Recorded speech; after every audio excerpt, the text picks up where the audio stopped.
ফেসবুকের মনিটাইজেশন যাদের এইরকম প্রবলেম হয়েছে, দেখুন আমার স্ক্রিনটা আর এখানে দেখুন আমার দুই পাশে দুইটা আমি পিকচার দেখিয়ে দিয়েছি। এই পিকচারটি যদি আপনার এরকম হয়ে থাকে তো এরকমটা কি করবেন, কিভাবে করবেন, শুধুমাত্র একটি আবেদন করলে সেটা আপনি 72 ঘন্টা পরে আপনি এরকম ভাবে রেজাল্ট আনতে পারবেন। তো এই মেসেজটা বা এই ইমেলটা কিভাবে করবেন, কি টেক্সটটা লিখলে আপনার মনিটাইজেশনটা রিটার্ন চলে আসবে 72 ঘন্টার ভিতরে আপনি ফিডব্যাক পেয়ে যাবেন, সেই প্রসেসটা এই ভিডিওতে দেখে দিই। ভিডিওটা শেষ পর্যন্ত দেখুন। তো চলুন মূল কাজটি শুরু করুন।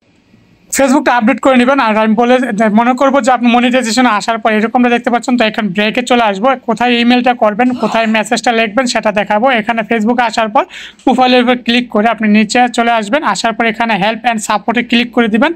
হেল্প অ্যান্ড সাপোর্টে ক্লিক করে দেওয়ার পর আপনি এখানে দেখতে পারবেন যে ক্রিয়েটর সাপোর্ট, এটার উপর ক্লিক করে দেবেন। ক্লিক করে দেওয়ার পর আপনি এখানে গিভ ফিডব্যাক এটা দেখতে পারবেন। এটার উপর ক্লিক করে এখানে I got the support that I need, তো এটার উপর ক্লিক করে আপনি নিচে এখানে টেক্সট করার অনুমোদন পেয়ে যাবেন। তো এখানে আপনার মনের মতো টেক্সটটা লিখে দেবেন, নতুবা আমার টেক্সটটা আপনি এখানে কপি করে পেস্ট করে এখানে সাবমিটে ক্লিক করে দেবেন। ক্লিক করে দেওয়ার পর দেখেন থ্যাংক ইউ ইউর ফিডব্যাক, মানে রিসেন্টলি একটা নোটিফিকেশন পেয়ে যাবেন।